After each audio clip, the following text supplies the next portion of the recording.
उस समय जब हम 1865 की बात करेंगे, आज से 150 साल पहले, तो वातावरण कितना परिष्कृत रहा होगा इसकी हम लोग परिकल्पना कर सकते हैं। और लोगों का खान पान कितना साफ सुथरा रहा होगा।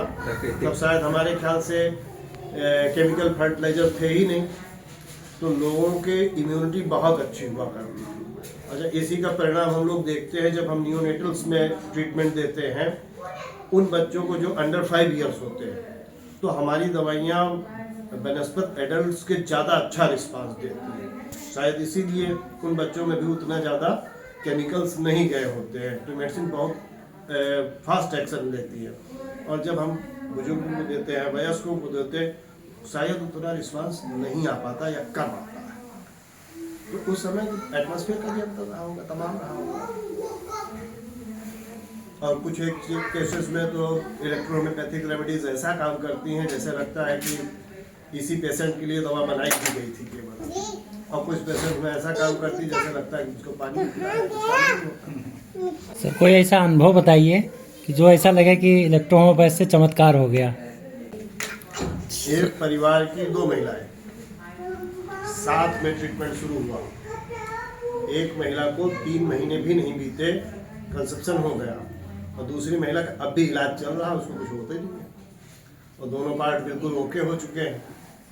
मेल फीमेल दोनों में इस समय कोई मतलब मेडिकली कोई कमी नहीं बची है, बट उसको नहीं हो रहा है। एक को 3 महीने भी नहीं बीते हो गया। ये सब हर पेशेंट वाइज रिजल्ट जो है वैरी करता है। अब जैसे अभी मैं बता रहा हूँ, जिसकी बात कर रहा हूँ, ये पेशेंट करीब 12-13 साल हो गए थे जी। इनके संतान नहीं हो रहे थे। आए हमारे पास, ज़्यादा से ज़्यादा 3 महीने भी पूरे नहीं हुए थे, तीसरे महीने की पूरी दवा नहीं खा पाए थे और उनको कंसेप्शन हो गया। क्या उम्र था सर?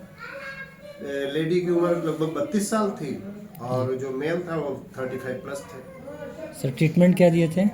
ट्रीटमेंट हर पेशेंट का उसके अनुसार, जी। उसकी जो मेडिकल रिपोर्ट्स हैं, क्या कॉम्प्लिकेशंस उसमें क्रिएट हो रहे हैं, जी। सब चीज़ का मिला करके तो दिया जाता है। कौन कौन सा आर्गन डिफेक्ट उसमें इफेक्ट कर रहा है उसको देख करके, और उसके उस आर्गन में उस प्रॉब्लम के आने के पीछे कौन सा आर्गन है उसको भी देखा जाता है। इन सारी चीज़ों को देख करके जब ट्रीटमेंट किया जाता है जी। तो लगभग सफलता मिलती है।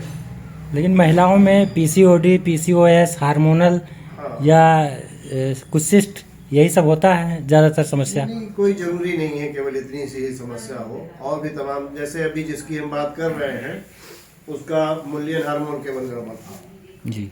और उसने अपना ट्रीटमेंट गोंडा के नामी गिरामी डॉक्टरों से, प्लस लखनऊ में भी 2-3 लोगों से करा चुकी थी। अब डॉक्टरों ने कहा तुम्हारे पास कोई अन्य विकल्प नहीं है, केवल और केवल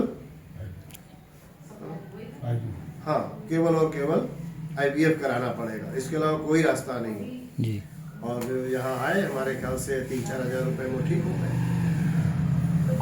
उनको कंसेप्शन हो गया।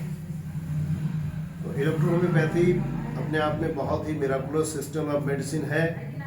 अब कुछ कारण हैं जिसलिए गवर्नमेंट अभी ध्यान नहीं दे पा रही है जी। और आने वाले समय में लगता है कि जल्दी से ही हमारे यूपी स्टेट में भी जिस तरह वार्ता चल रही है, जल्दी से हम लोगों का काम होने जा रहा है।